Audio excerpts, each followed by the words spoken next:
acara tausiah hafla oleh Profesor Dr. Haji Imam Suprayogo MSI. Beliau adalah Rektor UIN Maulana Malik Ibrahim Malang. Yang terhormat Profesor Dr. Haji Imam Suprayogo MSI, dipersilahkan.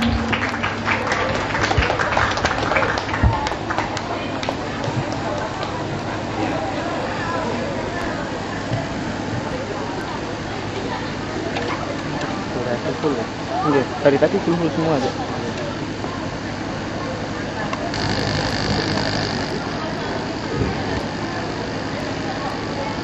Assalamualaikum warahmatullahi wabarakatuh. Alhamdulillahirabbil alamin, wassalatu wassalamu ala asyrofil anbiya'i wal mursalin sayyidina wa maulana Muhammadin wa ala alihi wa sahbihi ajmain. Amma ba'du. Yang saya hormati para alim ulama, para kiai, ibu nyai. Yang saya hormati Bapak Ketua Yayasan Khoriyah Hasim. Yang saya hormati Bapak Kepala Madrasah Ibtidaiyah, Sanawiyah, Aliyah dan SMK Plus. Yang saya hormati ibu-ibu, bapak-bapak, wali santri, wali murid, wali siswa yang diwisuda pada pagi hari ini, dan anak-anak saya, siswa sanawiyah dan aliyah yang telah dinyatakan lulus dari pesantren dan madrasah di sebelah ini. Marilah kita memanjatkan rasa syukur kehadirat Allah Subhanahu wa Ta'ala atas limpahan rahmat, taufik, hidayah dan inayahnya. Kita dalam keadaan sehat walafiat, gembira dan juga berbahagia. Salawat dan salam semoga tetap terlimpah pada junjungan kita Nabi besar Muhammad Sallallahu Alaihi Wasallam, para keluarga, sahabatnya, kita semua, dan siapa saja yang mengikuti dan mencintainya. Ibu dan bapak-bapak sekalian yang saya hormati, saya ingin menyampaikan rasa bahagia yang sangat mendalam. Pada pagi hari ini saya diundang oleh Bapak Yai Luqman Hakim untuk menghadiri satu acara yang membahagiakan ini. Sungguh saya berbahagia. Saya merasa mendapatkan penghormatan yang luar biasa. Saya sudah lama sekali mendengarkan nama Seblak. Seblak di Jombang itu sudah saya kenal sejak saya kecil sesungguhnya, nama Seblak ini. Tetapi saya tidak tahu kok saya baru kali ini datang ke sini ini. Tetapi saya merasa senang. Sepertinya ada sesuatu yang lain, memang betul-betul lain di pesantren ini. Saya dilahirkan di Trenggalek, lalu kemudian sejak tahun 70 saya ini ke Malang, sekolah di sana, lalu kebablasan sampai sekarang. Sampai sekarang saya menjadi pimpinan kampus, rektor Universitas Islam Negeri Maulana Malik Ibrahim ini sudah tahun yang ke-14. Jadi sudah cukup lama. Biasanya rektor ini maksimal 8 tahun. Saya 8 tahun ditambah 4 tahun, jadi 12. 12 ditambah lagi 4 tahun. Ini tahun yang ke-14. Memang di kampung saya, sejak saya kecil, saya ini selalu mendengar nama-nama pesantren besar. Dan pesantren besar itu tradisinya sudah seperti pendidikan tinggi di negara-negara maju, seperti di Amerika, seperti di Eropa, dan seterusnya. Pendidikan tinggi di negara-negara maju itu biasanya dilihat dari sisi keilmuannya sesungguhnya. Dan itu juga pesantren seperti itu. Kalau ingin sekolah ingin mahir di bidang ilmu hukum, itu kalau di Amerika itu namanya ada kuliah di Harvard. Di Harvard itu terkenal ilmu hukumnya. Kalau teknologi itu di Massachusetts. Kalau pendidikan itu di Oregon. Juga di Eropa juga begitu, sama. Lah ternyata pesantren juga seperti itu. Kalau ingin ilmu alat, mendalami ilmu alat, menurut orang di kampung saya dulu, belajarnya itu di Lirboyo biasanya. Kalau ingin alim di bidang tasawuf, itu biasanya perginya ke Pesuruhan atau ke Bangkalan. Karena di sana ada Kiai Hamid dan juga Kiai Khalil. Kalau ingin mendalami ilmu-ilmu tafsir dan juga ilmu-ilmu hadis biasanya, itu pergi ke Jombang. Dan nama Jombang itu lalu kemudian ada sebelah satu di antaranya itu. Karena itu persis seperti tatkala memilih perguruan tinggi maju di negara-negara maju. Tidak seperti sekarang di Indonesia ini, tatkala milih sekolah itu pertimbangannya lain. Milih yang cepat lulus, walaupun ilmunya tidak ada.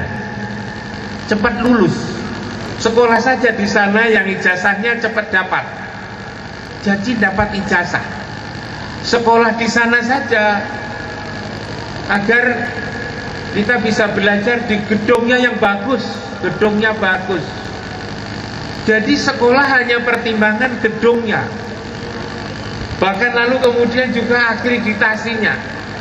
Nah, saya melihat di sini ini muridnya sedikit. Tadi saya dengarkan antara 20, 30, 40. Tetapi kok lalu saya lihat pialanya banyak. Ada piala tingkat Jawa Timur, ada piala yang pinter bahasa Inggris, ada yang hafalan Al-Quran, ada yang matematika dan seterusnya. Makanya pantas itu. Pilihannya sesungguhnya sudah tepat. Bukan karena kecantikan gedungnya, tetapi adalah di sini ada ilmunya. Lagi pula saya lebih akrab lagi karena kebetulan beberapa dosen di UIN Malang ini katanya lulusan sebelah. Jadi sekolah di sini ini meneruskan di tempat saya. Bahkan ada yang sudah lulus dari Australia, itu lulusan sebelah. Lulusan sebelah. Madrasah aliyah sebelah. Kebetulan si orang ini yang lulusan sebelah ini menjadi staf saya yang sehari-hari menerjemahkan tulisan saya ke bahasa Inggris. Jadi saya punya staf di kampus ini yang sehari-hari menerjemahkan tulisan saya ke bahasa Inggris, yang satu ke bahasa Arab. Saya kebetulan setiap pagi itu punya kegiatan. Karena saya tidak punya pondok pesantren, maka ngaji saya itu di dunia maya. Murid saya tidak lalu datang ke rumah saya, murid saya hanya di rumahnya masing-masing. Lalu kemudian membaca tulisan saya, membaca pikiran saya setiap pagi. Saya baca subuh biasanya jam 4:30, pulang dari masjid, lalu ambil komputer. Karena itu komputer jangan dilarang, Pak Lukman. Kalau HP-nya bolehlah dilarang. Tapi memang laptopnya, komputernya tidak boleh dilarang, apalagi di sini memang ada informatika. Saya menulis kira-kira 2 halaman, 3 halaman, 4 halaman setiap pagi. Saya menulis setiap pagi itu tanpa henti. Sekarang ini sudah lebih dari 2 tahun. 2 tahun. 2 tahun menulis setiap pagi tanpa henti. Saya kira kalau murid sebelah ini nanti juga seperti saya, setiap pagi menulis 3, 4, 5 halaman tiap pagi tanpa henti, maka sudah seperti Rektor UIN Malang. Sudah seperti Rektor UIN Malang. Nanti Pak Lukman katakan lulusan saya itu sudah seperti Rektor UIN Malang. Apanya itu? Rektor UIN Malang itu setiap pagi menulis, setelah subuh baca dari masjid, murid saya itu juga menulis seperti itu, kan sudah sama.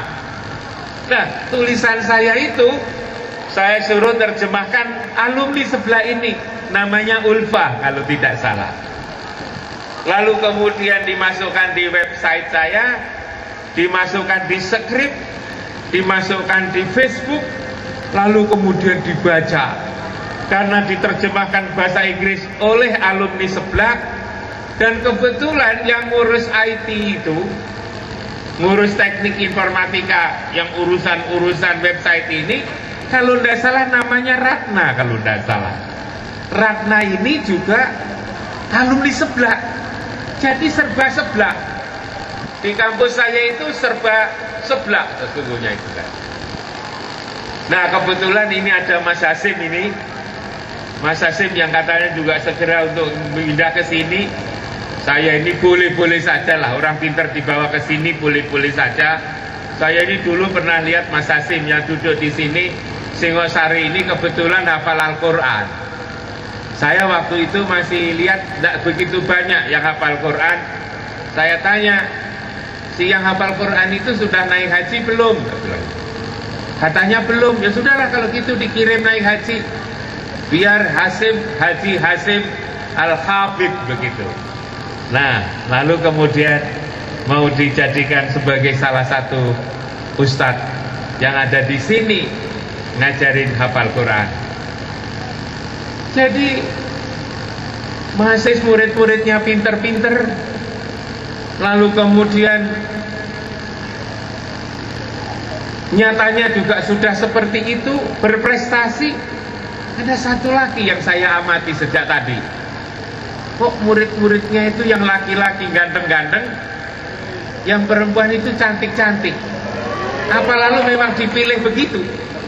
Jadi boleh masuk sebelah asalkan ganteng atau asalkan cantik. Itu kesan saya ketika saya masuk di pondok pesantren di Madrasah Sanawiyah dan Aliyah. Karena itu saya juga tanya dari mana saja.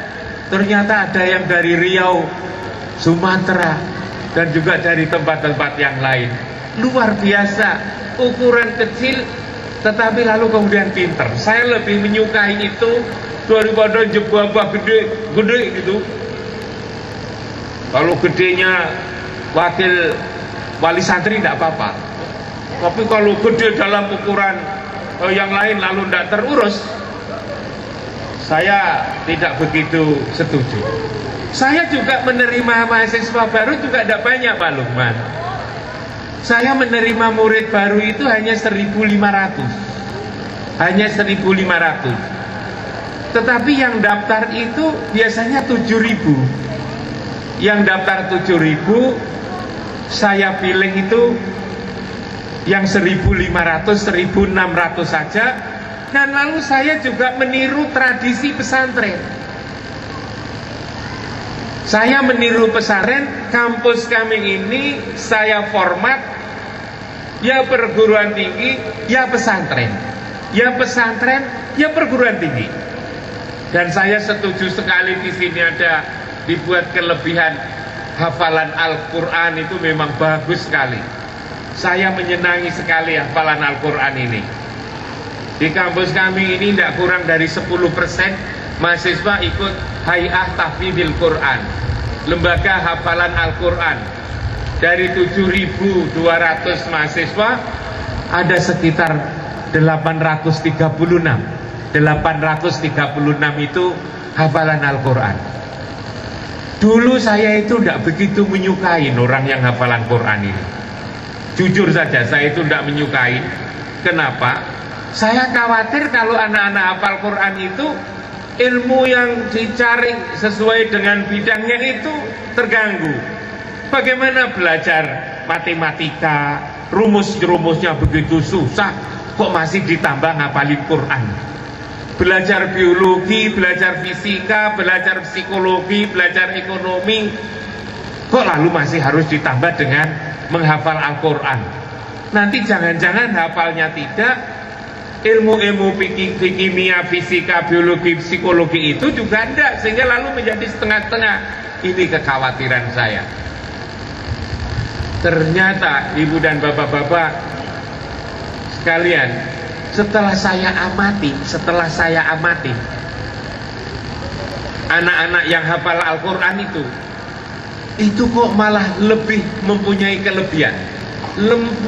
kelebihan lebih daripada yang lain. Biasanya mereka yang hafal Al-Quran itu,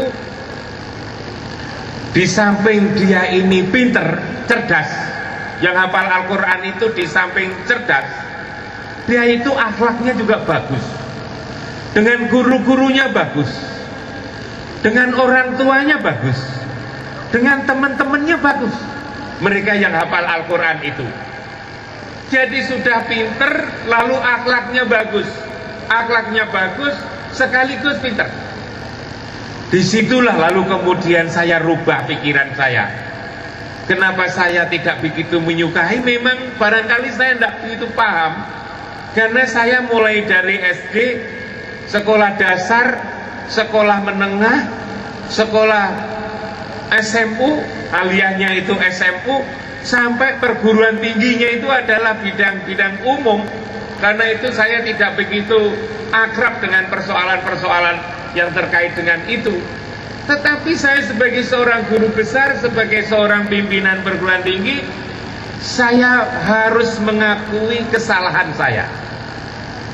Saya harus ubah pandangan saya. Dari saya tidak begitu setuju, saya harus malah menjadi orang yang menyetujuinya. Saya tobat ketika itu. Saya merasa salah. Tapi ini adalah tobatnya rektor, tidak cukup lalu dibatin. Tobatnya pimpinan perguruan tinggi tentu saja lain. Sebagai bentuk tobat saya menulis sebuah pengumuman di beberapa tempat. Saya tulis pengumuman, siapa saja yang hafal Al-Quran minimal 10 juz, maka saya bebaskan dari seluruh biaya pendidikan di kampus ini. Itu cara saya. Pikiran saya waktu itu, yang hafal Al-Quran kira-kira hanya 5-10, ternyata waktu itu sudah sampai 70. Sehingga 70 orang saya bebaskan dari seluruh biaya pendidikan. Dan akhirnya itu beranak pinak. Sekarang sudah menjadi 836 yang hafal Quran, padahal yang hafal minimal 10 juz saya bebaskan dari biaya pendidikan itu. Gratis. Yang hafal Al-Quran minimal 10 juz.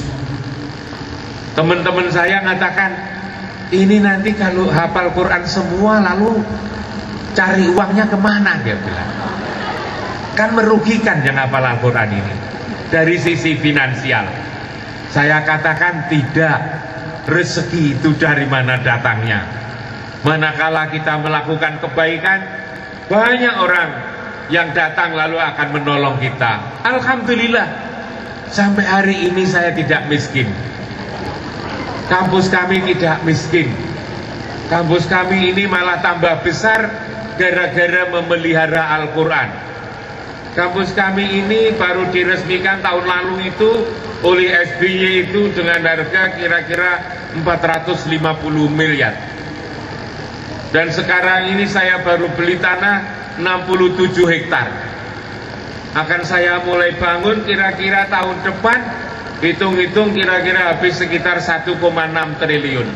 Insya Allah begini-begini ini akan berjalan. Manakala kita lalu bisa memelihara Al-Quran. Karena itu nanti di pondok sebelah ini lulusannya, manakala betul-betul bisa hafal Quran, daftar saja kepada Pak Sutaman ini. Sekretaris saya ini ke sana, aku hafal Quran 30 juz. Mana janjinya dulu itu? Saya sudah dari sebelah, ini saya hafal Quran, saya akan sekolah di sini. Tentu saja nanti tidak cukup ada ijazah, tetapi juga akan didengarkan 30 juz itu satu-satu. Dan kalau hafal Al-Quran 30 juz, maka akan diterima. Sudahlah yang lain-lain itu jelek-jelek tidak apa-apa. Matematikanya kurang, fisikanya kurang, biologinya kurang, pokoknya hafal Al-Quran kita utamakan. Itu yang kita kembangkan. Bahkan sejak tahun yang lalu saya justru mencari orang yang hafal Al-Quran. Saya punya cita-cita. Memang kita ini pimpinan lembaga pendidikan ini harus punya cita-cita. Saya punya cita-cita agak besar sedikit. Jadi saya kesini hanya bagi cita-cita saja. Saya lihat bahwa perguruan tinggi terbesar di dunia ini yang umum itu ada di Amerika Serikat, namanya Universitas Harvard. Harvard University itu perguruan tinggi terbesar di seluruh dunia. Nah, kalau yang tertua dan juga yang terbesar perguruan tinggi Islam itu ada di Mesir sana, ialah Universitas Al-Azhar. Itu perguruan tinggi tertua di dunia dan juga terbesar sebagai perguruan tinggi Islam. Saya lihat kemana-mana itu, yang nomor 1 ada, tetapi yang nomor 2 kok tidak ada. Kok belum ada orang yang mengeklaim saya nomor 2 gitu. Nomor 3 juga belum ada, apalagi nomor 4. Karena itu teman-teman saya di kampus itu kalau ada orang tanya perguruan tinggi Islam terbesar di dunia itu mana, jawab saja Al-Azhar. Nomor 2 mana? Nomor 2 itu Universitas Islam Negeri Maulana Malik Ibrahim Malang.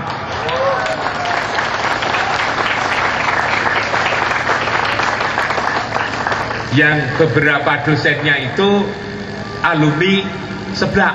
Dan sebelah kan juga ikut bangga, wong perguruan tinggi terbesar nomor 2, lalu murid-murid sebelah ternyata juga menjadi dosen di sana. Karena itu Pak Luqman Hakim kalau ditanya lulusan sebelah itu dari apa? Itu jadi dosennya perguruan tinggi terbesar nomor 2 di dunia gitu ya. Di UIN Malang kan itu.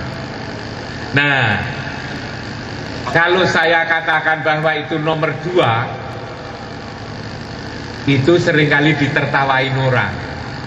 Mosok UIN Malang itu mengeklaim nomor 2. Wong menjadi universitas saja baru tahun 2004. Tahun 2004 dulu.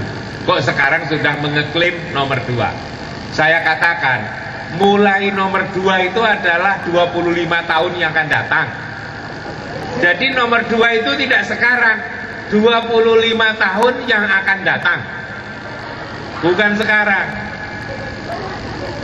Nah, kenapa kok dihitung 25 tahun yang akan datang? Karena saya lihat Harvard itu, Al-Azhar itu saya pernah pergi ke sana. Kelebihannya itu hanya ada 2 saja sesungguhnya. Kelebihan Al-Azhar itu hanya 2 saja. Saya bandingkan dengan perguruan tinggi yang lain. 2 itu apa? 1, rektornya itu, wakil rektor, dekannya, ketua jurusan, dosen-dosennya itu hafal Al-Quran. 1. Yang kedua, Harvard itu apa? Al-Azhar itu adalah kampus yang mandiri. Mandiri artinya tidak lalu minta bantuan uang dari tempat lain, termasuk juga dari pemerintah. Harvard apa? Al-Azhar itu kaya sekali. Dia punya yayasan itu, punya usaha-usaha ekonomi yang luar biasa, sehingga dengan usahanya ini bisa menghidupi kampus itu. Mandiri secara finansial. 2 hal. Kalau kelebihannya itu hanya 2 hal ini, saya kan bisa, asalkan saya lakukan itu. Mulai tahun 2009 kemarin, saya minta Pak Sutaman ini, sekretaris bersama stafnya, teman-temannya, saya suruh nyari lulusan aliyah atau SMU, pondok yang hafal Al-Quran 30 juz. Kebetulan mendapatkan 39. Lalu kemudian yang 4 mengundurkan diri, mungkin karena sekolah di luar negeri. Sekarang tinggal 35 orang ini hafal Al-Quran. 35 orang ini saya pelihara, saya kasih beasiswa persis seperti yang dikatakan oleh rencanakan oleh Pak Yai Lukman Hakim tadi. 35 orang ini tahun lalu, maka 3 tahun yang akan datang akan lulus S1, hafal Al-Quran, prestasinya baik, akhlaknya baik. Manakala masih bisa dipertahankan, akan saya sekolahkan S2, 35 orang ini. Kalau S2 nanti baik, akan saya sekolahkan S3. Berarti 10 tahun yang akan datang, 35 orang ini lulus. Lulus, prestasinya bagus, akhlaknya bagus, hafal Al-Quran. Mereka ini akan saya angkat menjadi dosen di UIN Malang. Jadi 10 tahun yang akan datang, saya akan memiliki dosen jumlahnya 35, hafal Al-Quran, prestasinya bagus, akhlaknya bagus. Tahun 2010 ini, bulan Juli ini, Juni-Juli ini, saya minta sekali lagi mencari lagi minimal 35. Saya perlakukan yang sama. Tahun 2011 saya mencari 35. Tahun 2012 mencari yang sama, 2013 sama, sehingga 15 tahun yang akan datang, saya akan punya sarjana, doktor, S3, hafal Al-Quran, akhlaknya bagus, prestasinya bagus, sekitar 150 orang. 150 orang ini 10 tahun ke depan, berarti 25 tahun yang akan datang, sudah menjadi dosen-dosen yang senior. Dan dosen-dosen yang senior itu, manakala ada pilihan rektor, maka siapapun akan milih yang cerdas, milih yang akhlaknya bagus, milih yang hafal Al-Quran. Karena itulah mereka akan dipilih menjadi rektor, wakil rektor, dekan, dan seterusnya. Itulah salah satu target sama dengan Al-Azhar University, Universitas Al-Azhar 10-25 tahun yang akan datang akan dipimpin oleh orang-orang yang hafal Al-Quran. Karena itu Pak Lukman, manakala nanti lulusan aliyah di sini ini hafal Al-Quran 30 juz, sudahlah dikirim saja ke UIN Malang, jumlahnya berapa, nanti akan saya teruskan S2, saya teruskan S3, sehingga rektor 25 tahun yang akan datang ini, UIN Malang, perguruan tinggi nomor 2 seluruh dunia, adalah lulusan sebelah.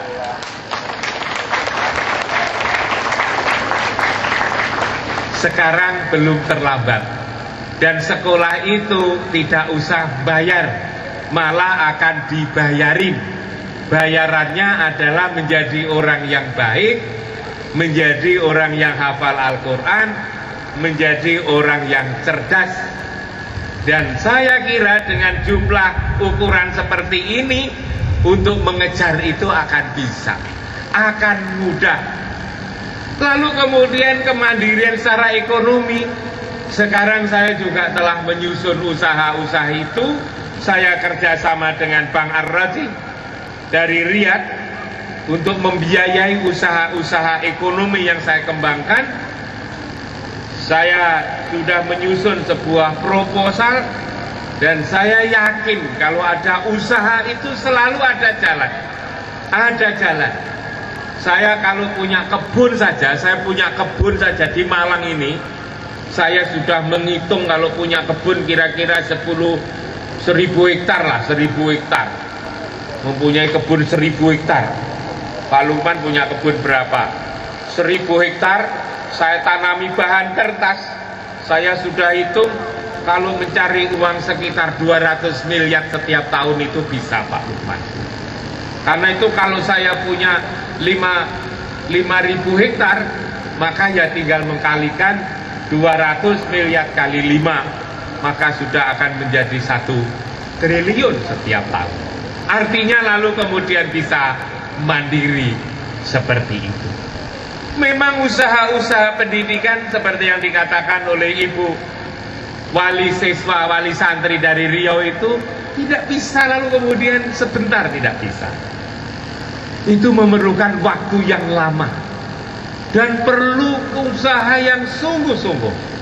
Saya sangat menyenangi pendidikan dan saya memang lama memimpin lembaga pendidikan ini, lama sekali Pak Lukman. Mungkin dengan Pak Lukman lebih lama saya ngurus pendidikan itu. Saya menjadi kepala sekolah itu sejak umur 20 tahun.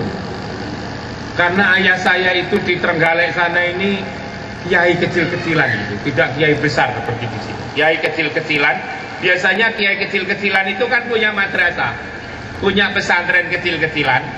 Lah biasanya kiai ini lalu mendirikan sekolah sendiri, lalu anaknya disuruh jadi kepala sekolah. Saya ketika itu sudah menjadi kepala sekolah. Ayah saya mendirikan namanya Mino, Madrasah Ibtidaiyah Nahdlatul Ulama. Lalu kemudian saya disuruh menjadi kepalanya, kepala Mino. Menjadi kepala sekolah, kepala madrasah. Padahal memimpin madrasah itu sulitnya bukan main. Madrasah itu di mana-mana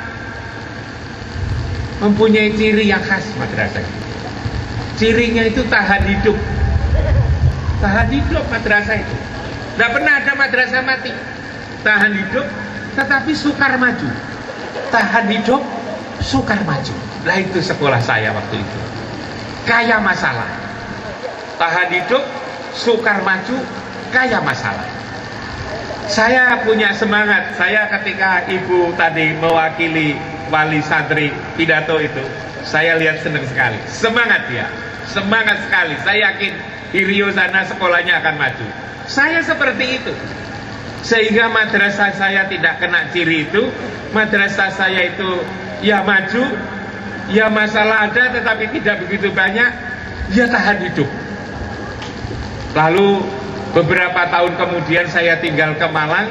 Sekarang masih hidup madrasah saya, tapi kembali ke aslinya. Tidak maju, tahan hidup, kaya masalah itu juga. Saya lalu kemudian di Malang, saya diajak oleh Profesor Masbuk Zuhdi, pamannya Pak Maftuh Basuni, Menteri Agama yang kemarin, untuk bekerja di Universitas Muhammadiyah Malang. Bersama-sama Pak Malik kemudian saya ditunjuk menjadi pembantu rektor 1 tahun 83. Sekolah saya itu kecil ketika itu. Saya punya murid itu hanya 260.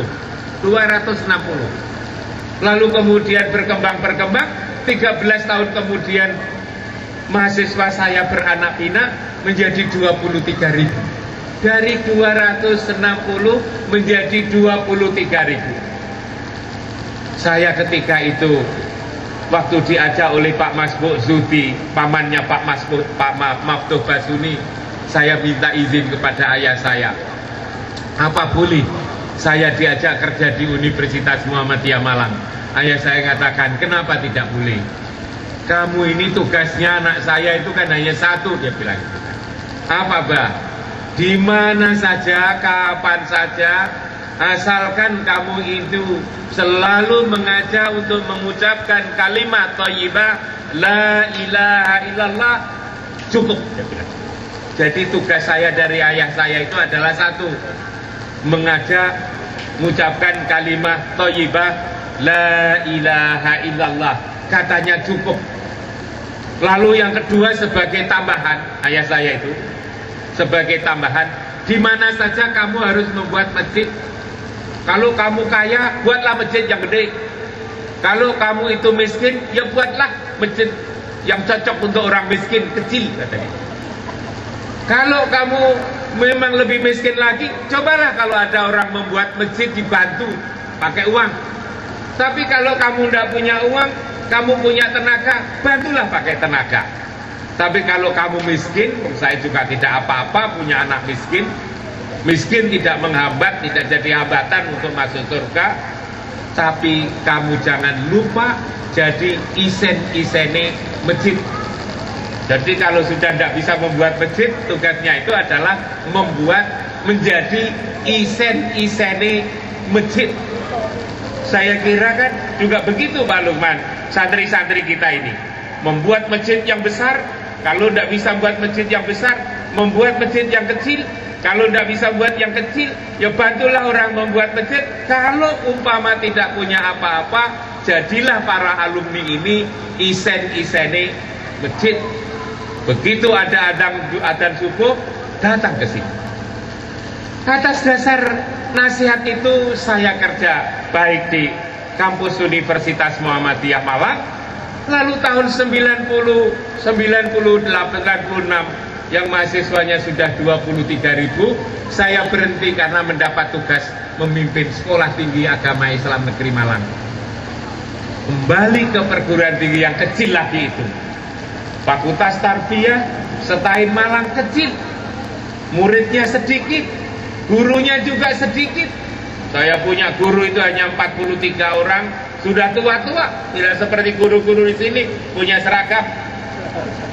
Sudah tua, sudah batuk, sudah rematik, sudah asam urat, itu gurunya. Tahun 97, 6 bulan kemudian saya ajak kerja keras, meninggal 7. 6 bulan kemudian meninggal 7. Tetapi saya tidak pernah putus semangat. Ini harus dibesarkan, harus dibesarkan. Caranya bagaimana? Caranya dicintain, disenangin. Pokoknya pikiran, perasaan semua harus ada situ. Alhamdulillah, sekarang kampus yang kecil itu juga sudah menjadi besar, menjadi Universitas Islam Negeri Maulana Malik Ibrahim. Nama itu diberikan oleh Presiden agar para siswanya itu selalu ingat, bukan lalu sekolah untuk mendapatkan ijazah, lalu mendapatkan pekerjaan, lalu menjadi kaya, bukan, tetapi adalah untuk meneruskan perjuangan Wali Songo, ialah Maulana Malik Ibrahim. Saya kira pesantren ini, Madrasah Sanawi Ibtidaiyah Sanawiyah Aliyah itu, saya kira rohnya kok sudah seperti itu. Karena itu kan tidak ada lalu janji setelah lulus nanti kamu dapat pekerjaan di mana, lalu menjabat sebagai apa, lalu gajimu sekian, lalu setelah itu masuk penjara gara-gara korupsi, kan bukan begitu. Tetapi dipesan akhlak, akhlak, akhlak, Quran, Quran, Quran dan seterusnya. Inilah pendidikan yang benar menurut saya. Ini adalah pendidikan yang benar. Karena itu kami juga lakukan itu Pak Lukman. Dan alhamdulillah Ibu Nyai, bahwa lulusan UIN Malang ini setelah saya gabungkan antara tradisi pesantren, madrasah dan pesantren, alhamdulillah lulusannya kok bagus. Itu ada Mas Hasim ini hafal Al-Quran, yang sudah lalu kemudian saya minta untuk tugasi untuk haji. Lalu kemudian baru kalau tidak salah 5-6 kali wisuda setelah jadi universitas. Setiap kali wisuda, alhamdulillah, yang paling bagus itu ternyata hafal Al-Quran. Wisuda yang pertama kali itu yang nilainya paling bagus, yang dapat trofi kayak begini ini tadi, itu anak fisika. Kalau tidak salah juga dari Jombang atau dari Kediri, anak fisika. Namanya Nurul Nayirah, saya masih ingat. Itu anak fisika ini hafal Al-Quran 30 juz. Anak fisika hafal Al-Quran 30 juz. Wisuda yang kedua itu ternyata juga anak matematika, hafal Al-Quran 30 juz. Wisuda yang ketiga itu anak matematika lagi, hafal Al-Quran 30 juz. Wisuda yang keempat itu anak ekonomi kalau tidak salah waktu itu, hafal Al-Quran 30 juz, skripsinya berbahasa Arab. Anak ekonomi skripsinya pakai bahasa Arab. Wisuda yang kelima itu anak teknik informatika, dia memang tidak hafal Al-Quran 30 juz, dia hanya hafal Al-Quran 5 juz, tapi skripsinya 3 bahasa, ialah bahasa Arab, bahasa Inggris, dan bahasa Indonesia. 3 bahasa. Saya senang sekali tadi, saya selalu mantuk-mantuk tatkala ada mahasiswa sini, lalu pidato bahasa Arab, pidato bahasa Inggris, mungkin lalu juga bisa menulis seperti itu. Ulfa yang di sini alumni tempat saya, yang bahasa Inggrisnya itu dikembangkan, saya kira sebelah akan menjadi betul-betul berbeda. Hafal Al-Quran, bisa berbahasa Inggris, bisa berbahasa Arab, lalu cerdas. Inilah beda menurut saya menjadi sebelah seperti ini. Saya senang sekali kalau bertemu dengan anak-anak yang baru lulus begini. Saya lalu juga ingat, kalau Anda sekalian di Jombang ini kan di wilayah keilmuan. Saya dulu lulus SMA itu dari Trenggalek yang kampung sana itu, yang ilmunya tidak ada, yang kegiatan saya sehari-hari juga seperti itu. Tetapi saya persis seperti yang dikatakan oleh Bapak Ibu Kepala mahasiswa ini, jangan pernah minder, gitu aja. Modal saya kira waktu itu juga begitu, tidak boleh minder. Saya itu tidak pernah minder apa-apa. Kalau saya ditanyakan jadi apa mam kamu, nanti saya akan jadi profesor, saya mesti gitu. Kok jadi profesor? Iya, memang saya nanti jadi doktor dan juga jadi profesor. Lalu jadi apa? Nanti saya jadi rektor. Alhamdulillah kok ya jadi rektor, jadi profesor, jadi doktor sungguhan sekarang ini. Karena apa? Karena mempunyai kepercayaan diri, lalu kemudian keyakinan itu saya lakukan. Saya selalu mencintai sekolah saya selalu mencintai guru-guru saya selalu mencintai kampus saya, dan saya juga selalu mencintai lingkungan dan teman-teman saya. Bermodalkan itulah saya lalu kemudian sesukses-suksesnya, insya Allah saya ini oleh teman-teman saya dianggap sukses. Itu hanyalah itu sesungguhnya modal kepercayaan diri saya, lalu kemudian saya usaha untuk memperjuangkan itu. Lalu bagaimana agar menjadi orang yang kira-kira selalu mengikuti zaman, tidak ketinggalan? Katakanlah misalnya, kalau boleh saya katakan, menjadi orang yang ada di depan, menjadi orang yang besar. Besar pikirannya, besar jiwanya, bukan saja besar badannya seperti saya ini. Katanya, kata guru saya yang cocok dengan pikiran ayah saya, orang itu sesungguhnya tergantung kepada 2 hal. Ini saya kira penting untuk para alumni begini nih. Orang menjadi besar itu sesungguhnya tergantung kepada 2 hal saja. 2 hal itu, satu adalah tergantung kepada bahan bacaannya. Bahan bacaannya apa? Bahan bacaannya itulah yang menentukan besar kecilnya orang. Yang kedua adalah tergantung kepada pergaulannya. Pergaulannya, mana pergaulannya dengan orang-orang biasa, maka orang itu akan menjadi ya orang-orang biasa. Tetapi kalau pergaulannya dengan hal yang luar biasa, maka juga akan menjadi yang luar biasa. Satu adalah bacaannya, yang kedua adalah pergaulannya. Kalau bacaan saya itu koran, majalah, terbitan malam, maka saya paling tinggi yang menjadi orang Malang, karena bacaan saya itu ya sebatas tulisan orang-orang Malang. Tapi kalau bacaan saya ini adalah karangan tulisan orang-orang setingkat Jawa Timur, maka saya akan menjadi orang yang sederajat dengan Jawa Timur itu. Tapi kalau bacaan saya itu adalah orang-orang nasional, maka saya akan menjadi orang sederajat senasional itu. Begitu juga pergaulan saya. Pertanyaannya adalah, kita letakkan di mana, siapa pergaulan kita ini, dan apa bacaan kita ini. Pertanyaannya adalah, kalau ingin menjadi yang besar, maka yang harus benar adalah siapa pergaulannya dan apa bacaannya. siapa pergaulannya, dan apa bacaannya. Kalau itu bisa dijawab secara tepat, maka Anda akan menjadi orang yang besar. Kalau saya rumuskan, saya jawab sendiri, agar saya menjadi orang yang memang betul-betul lebih daripada yang lain, saya harus bergaul dengan zat yang maha lebih, ialah Allah Subhanahu wa ta'ala. Bagaimana cara bergaulnya? Bergaulnya setiap hari 5 kali sehari semalam minimal.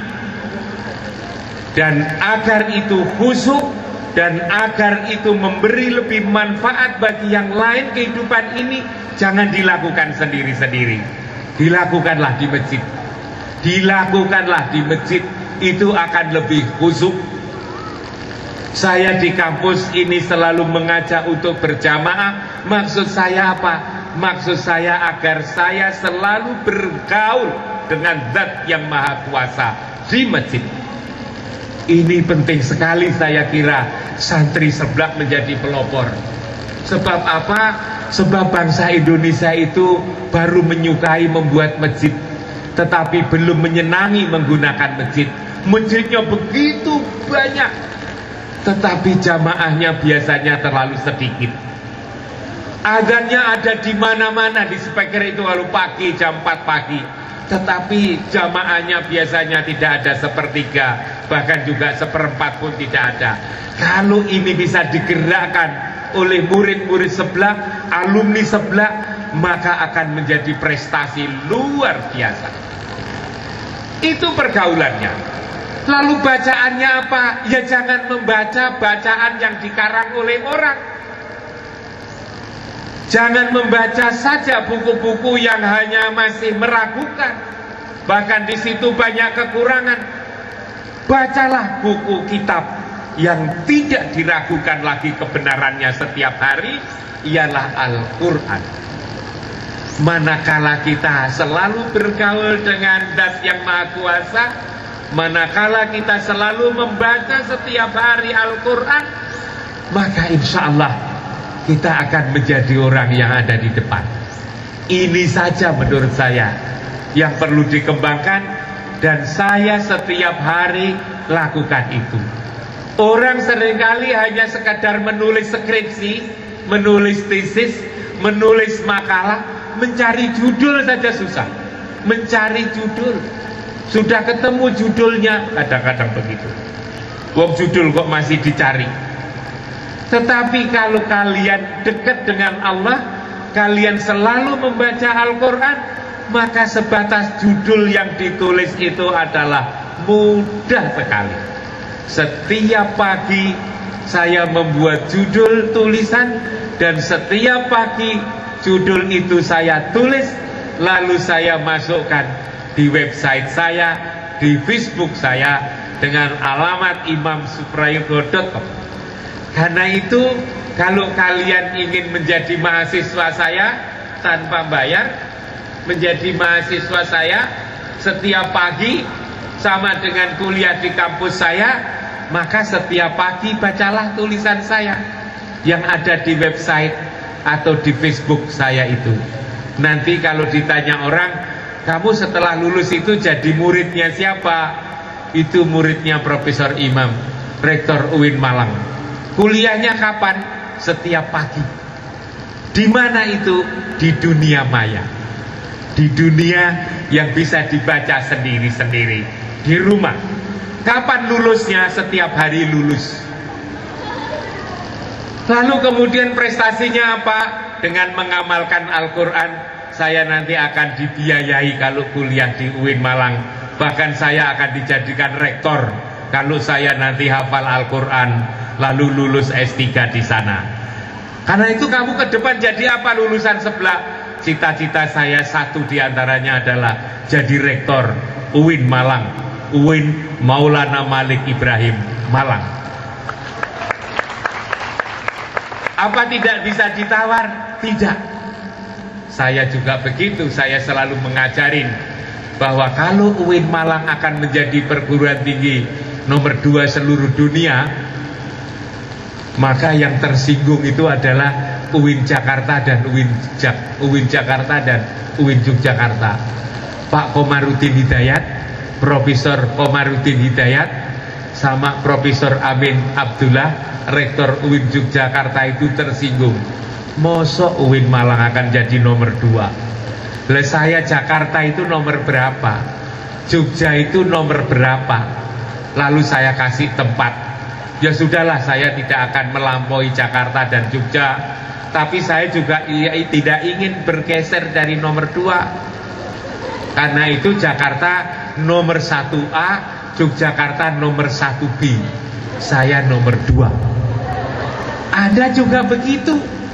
Sekarang boleh kamu Profesor Imam jadi Rektor UIN Malang, tetapi 25 tahun yang akan datang, saya yang diwisuda di sebelah ini, yang kau ceramai ini, sayalah pengganti kamu nanti. Dan saya juga akan doakan, mudah-mudahan 25 tahun yang akan datang, Rektor Universitas Islam Negeri Maulana Malik Ibrahim yang nomor 2 seluruh dunia ini adalah orang yang sekarang diwisuda ini. Apakah yang putri, apakah yang putra, cerdas, akhlaknya bagus, dan hafal Al-Quran. Insya Allah itu terkabul, dan saya juga tidak tahu sesungguhnya apa terkabul atau tidak, sebab 25 tahun yang akan datang saya sudah meninggal. Umur saya sekarang sudah 60, dan biasanya di sekitar itu orang akan dipanggil. Tetapi saya yakin mungkin teman-teman Anda nanti kalau UIN Malang betul-betul adalah rektor yang duduk di sini yang hafal Quran, apa yang dikatakan Profesor Imam dulu ternyata juga ada buktinya. Pintu atau jalan menuju ke sana sangat lempang. Apalagi lalu kemudian Anda mempunyai potensi seperti itu. Saya selalu optimis, saya selalu husnudzon kepada Allah. Apa saja manakala kita lalu berbuat sebaik-baiknya di muka bumi ini, di dunia ini, maka pintu-pintu sukses akan begitu banyak. Saya selalu mempunyai cita-cita itu. Saya berpengalaman memimpin 3 kampus. Sejak saya menjadi kepala Mino, saya lalu kemudian menjadi pembantu rektor 1 di Universitas Muhammadiyah Malang. Saya menjadi rektor di UIN Malang ini. Selalu saja di awal selalu dikatakan, apa mungkin? Saya selalu jawab mungkin. Manakala kita usaha keras, memohon doa kepada guru, memohon doa kepada orang tua, dan juga memohon doa kepada banyak orang, insya Allah itu bisa tercapai. Karena itulah kegiatan-kegiatan spiritual di pondok itu juga saya jalankan, Ibu. Itu saya jalankan. Minggu yang lalu untuk mendoakan para santri saya, para mahasiswa saya minggu yang lalu sebagai ulang tahun yang ke-6, saya undang masyarakat sekitar itu tidak kurang dari 25.000 ada di kampus. Untuk apa 25.000 orang ini? Saya ingin kampus saya itu diinjak oleh orang-orang yang lagi menyebut asma Allah, diinjak oleh orang-orang yang lagi menyebut asma Allah, yang berzikir di situ. Itu saya lakukan. Mahasiswa saya yang hafal Al-Quran selalu saya minta untuk malam Kamis membaca di setiap gedung, membaca Al-Quran. Setiap Kamis malam Jumat, seluruh mahasiswa saya itu saya ajak berkumpul, sekitar 3.500 yang ada di Mahat itu, untuk membaca Al-Quran 1 juz. Sehingga Kamis malam Jumat itu dibaca 3.500 juz. 3.500 juz. Kalau hari Senin dan hari Kamis saya ajak mahasiswa saya itu untuk tidak minum. Ini kan hari Minggu ini kan, tidak minum, tapi saya ajak untuk puasa sunnah. Saya ajak mereka itu untuk istighosah, berzikir kepada Allah. Karena itulah spiritual. Karena itulah waktu acara seperti ini, waktu acara-acara seperti ini, wisuda sarjana, ulang tahun, saya kemas dengan kegiatan yang khas. Seringkali kalau ulang tahun itu dulu-dulu katanya ada acara tarik tambang, ada perlombaan catur, ada permainan voli, sepak bola, jalan kaki, dan seterusnya itu. Kalau ulang tahun, maka lalu saya katakan boleh, itu boleh dilakukan. Tarik tambang tetap boleh, volleyball tetap boleh, catur juga boleh, sepak bola juga boleh. Tetapi tolong, itu hanya sebagai tambahan. Lalu yang pokok apa? Yang pokok itu adalah secara Islam. Secara Islam, secara apa? Secara Al-Quran. Kalau Al-Quran tatkala kita sukses, selalu apa yang kita lakukan? Yang kita lakukan sebagaimana petunjuk Al-Quran adalah idza jaa nasrullahi wal fathu wa ra'aitan nasa yadkhuluna fi dinillahi afwaja.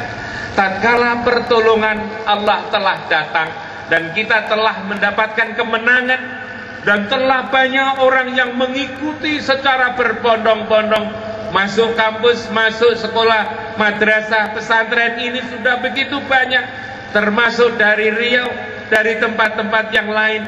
Maka yang pokok adalah fasabbih bihamdi rabbika wastaghfir. Bertasbihlah dengan memuji asma Allah dan beristighfar. Itulah lalu kemudian di kampus kami saya lakukan seperti itu sebagai upaya bagaimana agar pendidikan ini punya tujuan yang benar. Sekarang banyak pendidikan yang tidak benar. Yang benar itu adalah mendapatkan ridho Allah, mendapatkan ridho Allah dan mendapatkan ridho Allah, bukan saja yang lain yang sifatnya teknis dan pragmatis. Itu saja saya kira pesan saya. Yang pertama kali tadi saya katakan, ayo kita bersyukur, ayo kita cintain madrasah kita ini, ayolah kita cintain ilmu, ayolah kita cintain guru-guru kita, ayolah kita cintain ibu-ibu, bapak-bapak kita yang telah mendidik kita hingga saat ini. Ayolah kita kembangkan ilmu pengetahuan, ayolah kita tata pergaulan kita ialah dengan Allah. Setiap saat kita beribadah itu, lalu kemudian ayolah kita baca bacaan yang paling benar, yang pokok ialah Al-Quran. Saya memang dalam hal Al-Quran ini, dosen-dosen saya Pak Hasim ini tahu, kalau murid-murid yang masuk kelas 1 dan naik kelas 2 harus hafal Al-Quran 1 juz. Tidak boleh tidak, ini Mas Hasim ini yang tukang ngajarin, maka dosennya juga saya wajibkan untuk hafal minimal 1 juz. Apakah dosen fisika, dosen kimia, dosen biologi harus hafal Al-Quran minimal 1 juz. Kalau tidak hafal Al-Quran, tidak saya naikkan pangkat. 1 juz harus, tidak harus juz 2, juz 3, boleh pilih apakah juz awal, apakah juz akhir, pokoknya 1 juz. Dosen itu harus hafal Al-Quran 1 juz. Nah, kalau sudah begini, maka insya Allah apa yang kita lakukan ini akan mendapatkan berkah. Dan itulah berkah yang penting buat kita semua. Dan dengan begitu maka lembaga pendidikan ini akan memberikan manfaat yang sebenar-benarnya. Dan dengan begitu maka Islam akan menjadi jaya di bumi ini. Kalau persoalan-persoalan bangsa ini begitu banyak, begitu rumit, maka saya memang juga sudah mengatakan tidak ada lain yang bisa menolong kecuali Allah. Dan karena itu caranya adalah siapapun, apakah murid, apa guru, orang tua, harus semakin mendekatkan diri padanya. Itulah ibu-ibu guru, bapak-bapak guru, Pak Hasim selaku kepala yayasan, kepala madrasah sanawiyah aliyah, wali mahasiswa yang bisa saya sampaikan. Mudah-mudahan ada manfaatnya. Mudah-mudahan yang telah diwisuda ini menjadi anak-anak yang soleh dan solehah. Mudah-mudahan menjadi sebuah kekuatan untuk pengembangan Islam di masa yang akan datang, meneruskan risalah Rasulullah, meneruskan perjuangan Wali Songo yang kita ikuti bersama ini. Assalamualaikum warahmatullahi wabarakatuh.